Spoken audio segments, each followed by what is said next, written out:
Hello, my name is Reverend Orresta Paddock.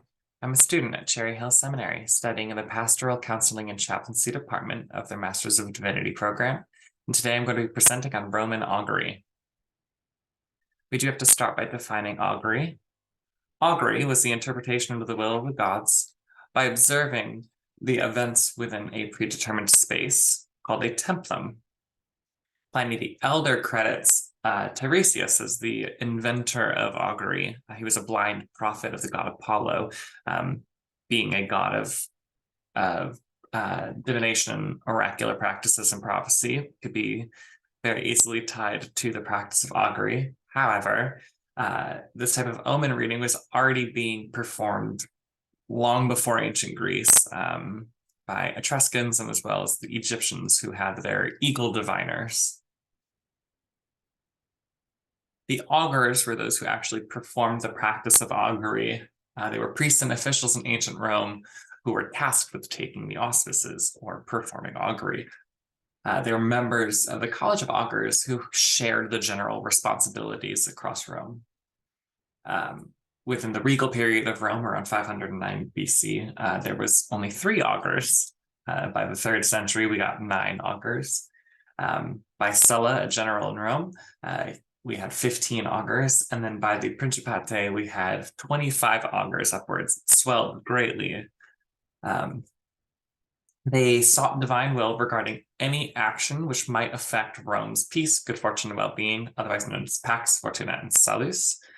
However, because augural law was very secretive within the College of Augurs, the jus augural, there was very little written about how an augur would determine the different messages of the auspices. While we have the names of some of the actual rituals that they performed, a lot of what actually took part during those rituals is kind of lost to time. These are some of the tools that an augur would use. They wore a trabea, which is a finer toga worn by higher members of government in Rome, and it just kind of denoted ranking. And then they used what was called a litus. It's this curved wand here. It's usually about 14-ish inches, and it curved upwards. And this is the actual tool that they would use to carve the direct connection between the heavens, which is the realm of gods, and earth here. It was this templum, which was a square with only one entrance typically. And it was then further divided into 4 subcategories, being left, right, anterior, and posterior. Now we're going to talk about the categories of auspices. In particular, there were 2 forms. They were called impetrativa and ablativa.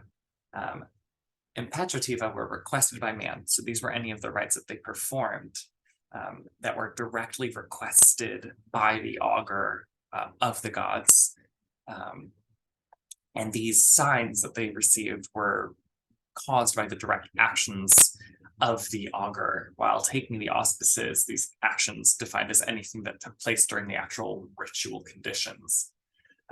Magistrates in Rome had the right and duty to actively seek auspicia impetrativa, and these could only be sought while in an agoricum, which is basically like an augur's tabernacle. Conversely to that, ablativa were any kind of message offered spontaneously by the gods, anything that just happened, those which occurred unexpectedly.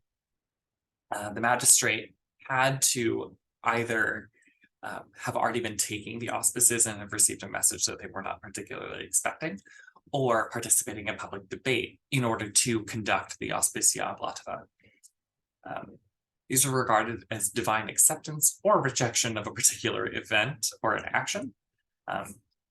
The most common displeasure of the gods was called a prodigia, or prodigium for singular use, or prodigy. They were a type of auspicia ablativa, which again signaled divine displeasure. Both in the requested and the unrequested auspices, we have 5 subcategories. We're going to go over those right here. Ex Avibus is the most popular, and it's the one that kind of Augury became shaped around, which was bird watching, and kind of observing how birds entered and left the templum space.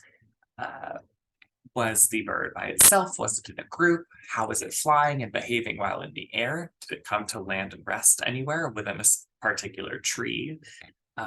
What kind of noises they make, and that kind of deal. These could also be further broken down into two subcategories: the alates, which regarded the birds by their flight, and the aucines, which regarded the bird from their voice. Alates regarded, again, how they flew, so anything from the region of the sky that they came from, the direction they were going in, how high in the air they were, how they were acting, etc. And aucines, again from the voice, was the pitch and the volume of the calls of the birds, where it came from, which direction it was going. There were many different kinds of birds that gave different messages, but the most common ones we saw were ossifrage, eagles, owls, woodpeckers, ravens. Ex caelo, which is thunder and lightning. And one thing that I learned a lot from my research is that augury has kind of been reduced to just the bird watching. And so I found it really interesting to learn that it wasn't just birds that entered this templum, but any kind of natural phenomenon that happened in this space. Naturally, thunder and lightning, which could be seen as the will of Jupiter, who was the king of the gods. And his bird, the eagle, was one of the most regarded in the avian category. How many crashes of thunder that there were, how long between the flash of lightning and the sound of thunder, the direction that this storm may have come from, if anything was struck by the lightning, such as a tree, again, all of these gave different kinds of messages and kind of tied between the different gods. Ex diris were the unforeseen or ominous events that happened within this templum. If a river was flooded, if a tree had fallen, if there was hail or snow that was kind of unexpected, anything that we were not expecting in this space. This was very much open more to an interpretation by the augur, as many different of these ominous events could be tied to different gods. If a particular river had overflown, you could see which god may have been in charge of that river. If it flew into a particular region of the sea, if it ran by any other cities, what kind of tree had been felled, what caused it. Was it a lightning strike, or was it by pestilence or a kind of disease? So yeah, very open to interpretation with that one. Ex quadrupedibus, which was the observance very similar to birds, but of land animals, particularly dog, horse, wolf, and fox.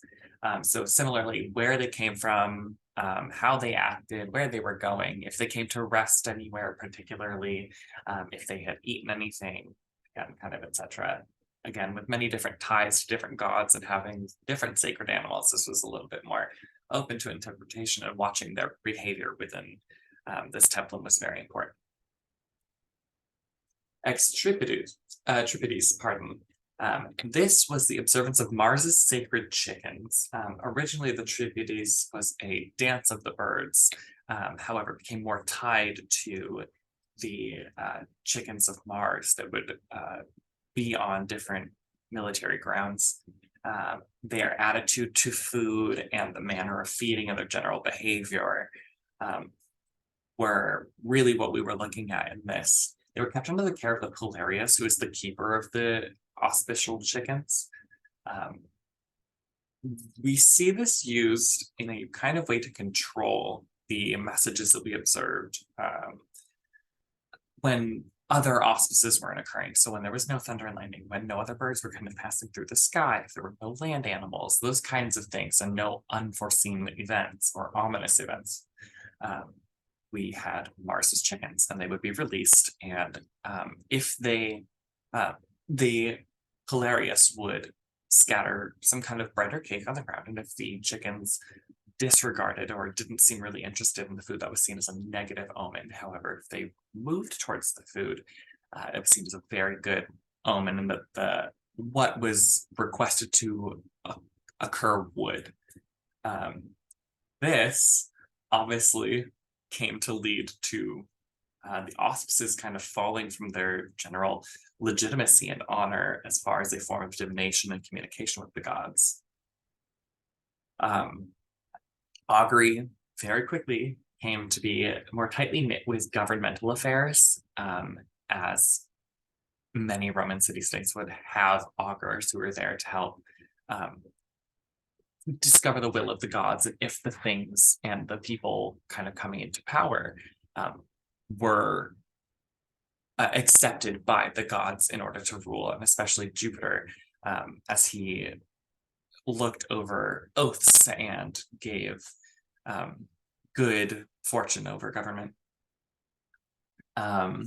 This became much more manipulated for political gain, wherein various leaders could influence the augurs to declare something that didn't happen. There's actually some different terms for evading the auspices, especially those of Lothaba, and the negative ones, such as just refusing to state whether you actually saw something, or just gaslighting and saying, well, of course that didn't happen. I didn't see it. How could it have happened? So it came to be a little bit more manipulated, especially in the case of Mars's chickens, wherein the keeper would actually starve the chickens, so that when it came time to request their auspice, they were so hungry that of course they would go to the food, which would give you the best outcome that you'd wanted. This came to be less popular, and kind of fell off as a preferred method of divine divination and communion, in favor of harspex, which was the observing the intestines of an animal that was sacrificed to the gods. It was much easier to manipulate starving chickens than it was to manipulate the organs of a sacrificial goat. That is what I have for today. Thank you so much for watching, and I hope you have a good rest of your day. Thank you.